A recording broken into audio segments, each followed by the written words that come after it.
What I've been saying for some time now is beginning to come true. There is no doubt about this. This is directly from German media. They say the crisis at Volkswagen will continue. Reason enough for the experts at rating agency Moody's to warn their clients of the increased risk associated with lending to the Volkswagen Group. Isn't this what just happened to Nissan? Hello, my friends. Welcome to the channel. I'm Sam Evans. You're watching the Electric Viking. Great to have you with us. If you'd like to become a YouTube member, that'd be great. I'll put a link in the description below. Volkswagen Group. I've been warning for quite a long time now that this would happen. There is actually, if you Google Electric Viking Volkswagen, first thing that comes up is people complaining on Volkswagen forums that I'm a Volkswagen shill, that I'm just bashing them. And this was about 3 or 4 years ago, they said this. I had no evidence, there was no facts that the Volkswagen Group was they were in no trouble whatsoever, no issues going on there. No, they don't have $200 billion in debt. Just pretend that doesn't exist. It's not real. It's just, it's pretend, it's fantasy. Don't think about that. Don't think about that. Don't think about that, because the Volkswagen Group are perfectly fine, except that they're firing 35,000 staff and they're in a crisis. They have said publicly, their CFO has said publicly, the house is on fire. The Volkswagen financial house is on fire. Now, Moody's ratings agency appears to actually agree with that. Moody's has downgraded Volkswagen's creditworthiness. The rating for the long-term bonds has been lowered from A3 to Baa1.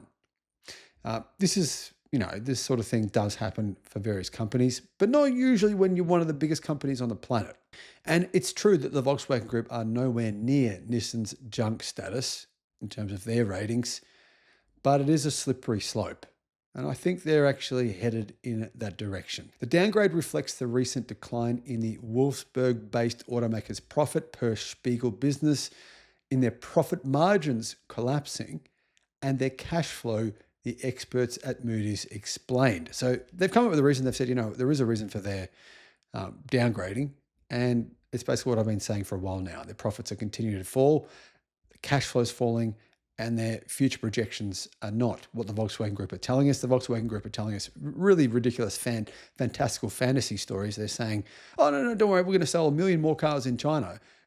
Ignore the fact that our sales in China are going down. Well, all of a sudden, we're going to sell 1 million more. It's all going to be fine. And obviously, that's pretty ridiculous. The situation, says Moody's, is unlikely to improve over the coming quarters. Tensions in global trade, the transition to electric cars, fierce competition in China, and the continued need for investments in software are going to weigh on Volkswagen's business over the next 12 to 18 months. Moody's has just lowered the outlook for its rating in October. Volkswagen's Baa1 rating is worse than BMW and Mercedes-Benz, who are both rated at A2. That said, Volkswagen's rating is still 3 notches above the level at which loans are considered dangerous. A lower rating typically results in higher interest rates on new debt. And getting back to my point here about Nissan, that this will happen. Volkswagen Group will be looking at a lot of banks and loaning facilities. They will consider increasing interest rates on the Volkswagen Group. Now, whether or not that happens immediately, I don't know, but it certainly is a very likely prospect. And that's why Nissan's in this situation, because Nissan now is rated at junk by all 3 ratings agencies in the world. All the 3 premier ratings agencies have rated Nissan at junk now. So their interest rates are higher. And I think people don't realize that's an important part of doing business. If your rivals are paying, say, for example, 4% interest and you're paying 6 or 7 because you're considered a real bankruptcy risk, that's when things become very difficult for you to do business, because you have a structural inefficiency. You've got it's like someone tying a weight around your ankle and your rival has no weights on their feet. That's running normally. You've got a weight on your foot, and all of a sudden you've still got to race against the same people, and all of a sudden they have a huge advantage over you.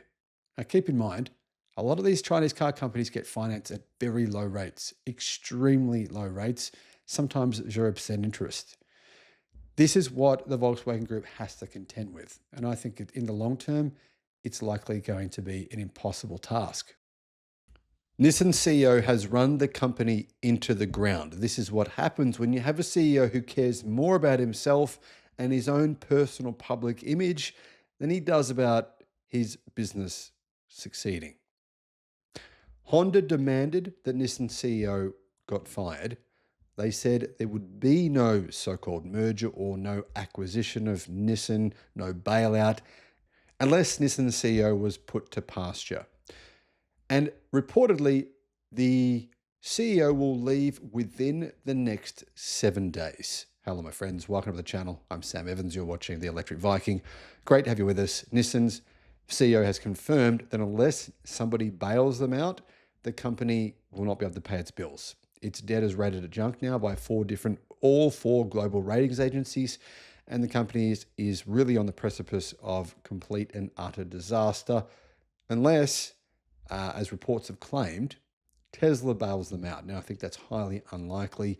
Nikkei Business reports that Ukita-san, who has headed Nissan since December 2019, will soon announce his resignation, with the carmaker's relevant executives to select and announce a successor as early as next week.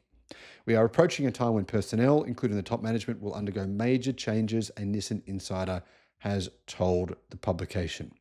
Current global Nissan CFO, Jeremy Papin, has reportedly been shortlisted for the role as interim CEO. Ukita-san's reported impending resignation comes less than a month after a proposed merger with Honda and potentially existing partner Mitsubishi fell through. Now, I should point out that Mitsubishi, who actually use some of Nissan's platforms for their cars, are getting rid of those platforms. They are severing all ties with Nissan. Essentially, they're seeing Nissan as being the Titanic, the ship's going down, and Nissan saying, we don't want to be tethered to the Titanic. Let's basically get rid of that kind of collaboration, you could call it. Now, apparently, the merger or the acquisition of Nissan by Honda might be back on the table. According to Nikkei Business, the insider has said, we don't know if it will be a wholly owned subsidiary, but the talks will probably proceed in the direction of accepting Honda's investment. For Nissan to accept Honda's investment, Nissan will become a subsidiary of Honda. Honda will be in charge of Nissan, and the board will be predominantly Honda executives. As previously reported, the merger was called off after Nissan stood firm in not wanting to become a subsidiary of Honda and instead demanded to be treated as an equal, which is preposterous considering the fact that they can't stand by themselves. They need Honda to prop them up. Nissan insiders told Japanese newspaper Yomiuri Shimbun that thought of not being given equal footing by Honda was an insane decision, effectively leading to the collapse of the merger. It was like Nissan couldn't handle that. It's shame. It's like Nissan felt like it needed to save face, but now it's recognizing the fact that, while it's better to become a subsidiary of Honda than to go bankrupt.